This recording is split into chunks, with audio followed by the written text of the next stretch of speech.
പ്രിയപ്പെട്ട പ്രേക്ഷകർക്ക് സ്വാഗതം. ഇത് ബ്ലാസ്റ്റേഴ്സ് സോക്കർ. ഇന്നലെ തിരുവോണ ദിനത്തിലാണ് ബ്ലാസ്റ്റേഴ്സ് ISL 11 സീസണിലെ ആദ്യ മത്സരത്തിൽ ഇറങ്ങിയത്. എന്നാൽ നിരാശയായിരുന്നു ബ്ലാസ്റ്റേഴ്സ് ആരാധകർക്ക് കിട്ടിയത്.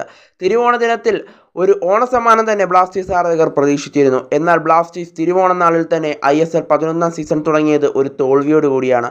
അടുത്ത മത്സരത്തിൽ ബ്ലാസ്റ്റേഴ്സ് തിരിച്ചു വരുമെന്ന് നമുക്ക് പ്രതീക്ഷിക്കാം. എന്തായാലും കേരള ബ്ലാസ്റ്റേഴ്സിൻ്റെ ഇന്നലത്തെ മത്സരത്തിലെ ഏക ഗോൾ നേടിയ ബ്ലാസ്റ്റേഴ്സിൻ്റെ പുതിയ സ്ട്രൈക്കറായ ജീസസ് ജിമിനസ് ഇന്നലത്തെ മത്സരത്തിന് ശേഷം ചില കാര്യങ്ങളൊക്കെ വെളിപ്പെടുത്തിയിരുന്നു. എന്തായാലും അദ്ദേഹത്തിൻ്റെ വാക്കിലേക്ക് കടക്കും മുമ്പ് നമ്മുടെ ചാനൽ ഇതുവരെ നിങ്ങൾ സബ്സ്ക്രൈബ് ചെയ്തിട്ടില്ലെങ്കിൽ കൂടുതൽ ബ്ലാസ്റ്റേഴ്സ് അപ്ഡേറ്റ്സിനും ISL അപ്ഡേറ്റ്സിനുമായി മറക്കാതെ നമ്മുടെ ചാനൽ സബ്സ്ക്രൈബ് ചെയ്തേക്കുക. അപ്പോൾ നമുക്ക് നേരെ വീഡിയോയുടെ തന്നെ കടക്കാം. കേരള ബ്ലാസ്റ്റേഴ്സിൻ്റെ പുതിയ സ്ട്രൈക്കറായ ജീസസ് ജിമിനസ് പറയുന്നത് പ്രകാരമാണ്: ഞാനിതൊട്ടും പ്രതീക്ഷിച്ചിരുന്നില്ല. അദ്ദേഹം പറയുന്നത് ഞാനിതൊട്ടും പ്രതീക്ഷിച്ചിരുന്നില്ല. കേരള ബ്ലാസ്റ്റേഴ്സ് ഇന്നലെ കളിച്ച മത്സരത്തിൻ്റെ റിസൾട്ട് അതിങ്ങനെ ആകുമെന്ന് ഒട്ടും പ്രതീക്ഷിച്ചിരുന്നില്ല. എന്നാൽ ഇത് ആദ്യത്തെ മത്സരമായിട്ടേ ഉള്ളൂ. അടുത്ത മത്സരത്തിൽ ഞങ്ങൾ ശക്തരായി തിരിച്ചു വരും. ഇതാണിപ്പോൾ ജീസസ് ജിമിനസ് പറയുന്നത്. എന്നാലും ഈ റിസൾട്ട് ഞാൻ പ്രതീക്ഷിച്ചതല്ല.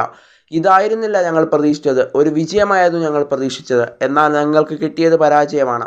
എന്നാൽ അതുകൊണ്ട് ഞങ്ങൾ തളരില്ല. ഞങ്ങൾ ഹാർഡ് വർക്ക് ചെയ്ത് ഇനിയും മുന്നോട്ട് വരും. നല്ല പ്രാക്ടീസ് ചെയ്ത് ഇനിയും മുന്നോട്ട് വരും. എന്തായാലും അടുത്ത മത്സരത്തിൽ ഞങ്ങൾ വിജയിക്കുക തന്നെ ചെയ്യും. അടുത്ത മത്സരത്തിൽ വിജയിച്ച് തന്നെ തിരിച്ചു വരും എന്നുള്ളൊരു കാര്യം കൂടിയാണ് അദ്ദേഹം പറഞ്ഞു വയ്ക്കുന്നത്. എന്തായാലും ജീസസ് ജിമിനസ് അടക്കമുള്ള താരങ്ങൾ അടുത്ത മത്സരത്തിൽ ആദ്യ 11ലേക്ക് കടന്നു വരികയാണെങ്കിൽ ബ്ലാസ്റ്റേഴ്സിന് നല്ല ഗുണം ചെയ്യും. എന്തായാലും ജീസസ് ജിമിനസ് അടുത്ത മത്സരത്തിൽ ആദ്യ 11ലേക്ക് കടന്നു വരാനുള്ള സാധ്യതകൾ കാണുന്നുണ്ട്. കാരണം കഴിഞ്ഞ മത്സരത്തിൽ, അതായത് ഇന്നലെ നടന്ന മത്സരത്തിൽ പകരക്കാരനായി ഇറങ്ങിയാണ് ജീസസ് ജിമിനസ് ബ്ലാസ്റ്റേഴ്സിന് വേണ്ടി ഏക ഗോൾ നേടിയത്. അതുകൊണ്ട് തന്നെ അടുത്ത മത്സരത്തിൽ ലൂണയും തിരികെ എത്തുകയാണ്. ലൂണ ജീസസ് നോവ കോംബോ കാണാൻ സാധിക്കുമെന്നുള്ള പ്രതീക്ഷയിലാണ് ബ്ലാസ്റ്റേഴ്സ് ആരാധകർ. എന്തായാലും ജീസസ് പറയുന്ന പ്രകാരം അടുത്ത മത്സരത്തിൽ ബ്ലാസ്റ്റേഴ്സ് വിജയിച്ച് തന്നെ തിരിച്ചു വരുമെന്ന് അദ്ദേഹം വെളിപ്പെടുത്തുകയാണ്.